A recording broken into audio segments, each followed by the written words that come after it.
Trump প্রশাসনের অভিবাসন নিয়ন্ত্রণ নীতির অংশ হিসেবে এবার বাংলাদেশি নাগরিকদের জন্য যুক্তরাষ্ট্রে ভিসা আবেদনের ক্ষেত্রে নতুন শর্ত আরোপ করেছে মার্কিন প্রশাসন।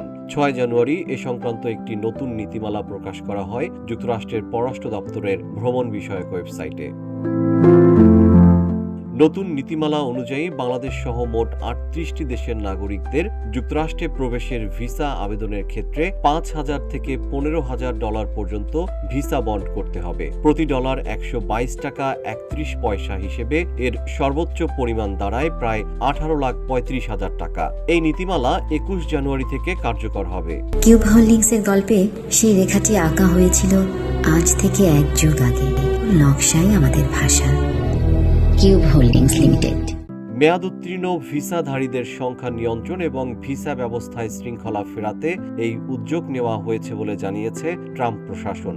মার্কিন প্রশাসনের ভাষ্য অনুযায়ী যেসব দেশের নাগরিকরা ভিসার অনুমোদিত সময় শেষ হওয়ার পরও যুক্তরাষ্ট্রে অবস্থান করেন, মূলত সেসব দেশকেই এই নীতির আওতায় আনা হয়েছে।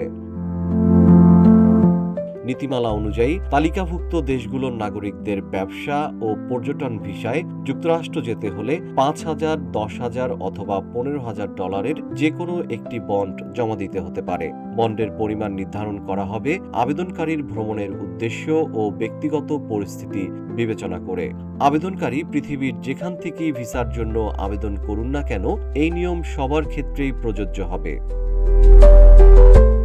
2013 সালে কিছু উচ্চ ঝুঁকিপূর্ণ দেশের জন্য ভিসা বন্ড চালুর উদ্যোগ নিলেও শেষ পর্যন্ত তা কার্যকর হয়নি। পরবর্তীতে ট্রাম্প প্রশাসনের প্রথম মেয়াদে 2020 সালেও যুক্তরাষ্ট্রে ভিসা বন্ড কর্মসূচি চালুর চেষ্টা হয়েছিল, যা করোনা মহামারীর কারণে পুরোপুরি বাস্তবায়িত হয়নি।